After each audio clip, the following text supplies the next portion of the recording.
अब कई लोग कहते हैं क्या भगवान सुनता है?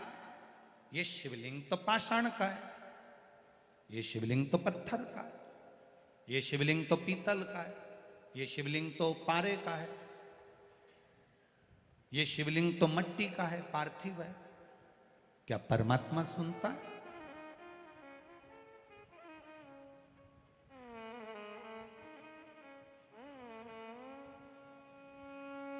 अगर नहीं सुनता होता तो विचार करिएगा। श्रीमद् भागवत में एक कथा आपने सुनी होगी, हाथी का पांव किसने पकड़ा? बोलो बोलो जम के। मगर ने पकड़ा। और हाथी ने किसको बुलाया? भगवान को। अब भगवान आए,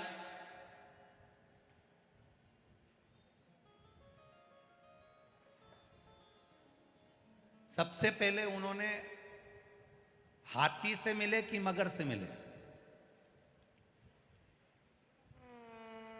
अरे खूब भागवत सुनी तुमने तो बोलो बोलो जम के जरा। भगवान आए तो सबसे पहले वो हाथी से मिले कि मगर से मिले?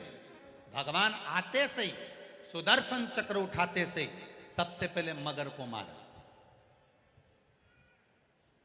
हाथी को गुस्सा, रिटर्न बढ़ाओ, बाहर की बढ़ रही है। हाथी को गुस्सा आ गया, हाथी को क्रोध आया। हाथी ने भगवान से कहा, बुलाया मैंने था, पुकारा मैंने था, और आपने उद्धार मगर का कर दिया। भगवान कहते, हाथी बात तुझे समझ में नहीं आई, तू मुझे पुकार रहा था और मगर तेरा पांव पकड़ा हुआ था। तू मेरा भक्त था और वो मगर तेरा पांव पकड़ा था। अगर किसी भक्त का पांव किसी ने पकड़ कर रखा है तो सबसे पहले मैं उसी का उद्धार कर देता हूं। हाथी का उद्धार तो मैंने बाद में करा है। हाथी कहता है मैंने पुकारा और उद्धार तुमने मगर का करा। भगवान कहते हैं क्योंकि हाथी तेरा पांव मगर पकड़ कर रखा था और तुम मुझे पुकार रहा था।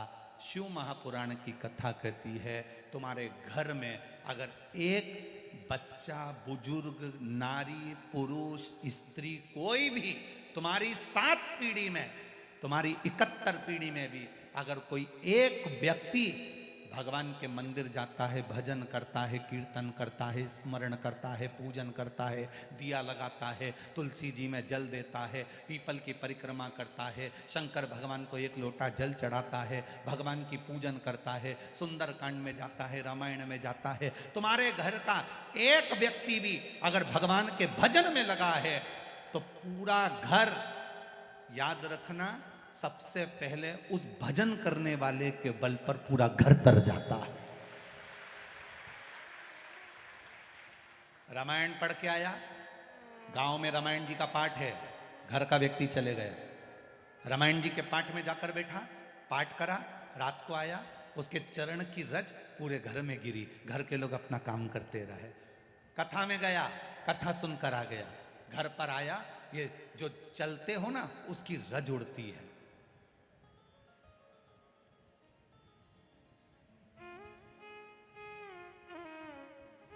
हाथी का पांव मगर ने पकड़ा तो सबसे पहले मगर का उद्धार करा।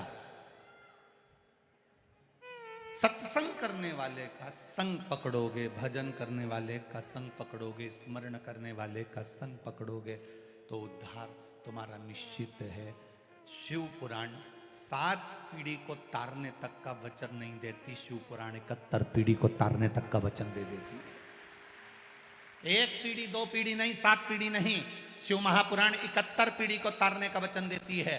इसलिए उज्जैन के ऋण मुक्तेश्वर मंदिर में पत्थर पर लिखा हुआ है, अंकित करा गया है कि जिसने शिव तत्व को जान लिया, जिसने शंकर भगवान को 1 लोटा जल चढ़ा लिया, जिसने शिव महापुराण को श्रवण कर लिया, जिसने शंकर का अनुमोदन कर लिया, मनुष्य शरीर प्राप्त करने के बाद जो शंकर के मंदिर जाना प्रारंभ कर दिया, मनुष्य शरीर प्राप्त करने के बाद जो शंकर को 1 लोटा जल चढ़ाना प्रारंभ कर दिया, मनुष्य शरीर प्राप्त करने के बाद जो शिव पुराण सुनना प्रारंभ कर दिया, तो शिव पुराण की कथा में ऋण मुक्तेश्वर मंदिर की दीवार पर पत्थर पर लिखा हुआ कह देता है कि उसकी 71 पीढ़ी को देखने की जरूरत नहीं, वो तर चुकी है।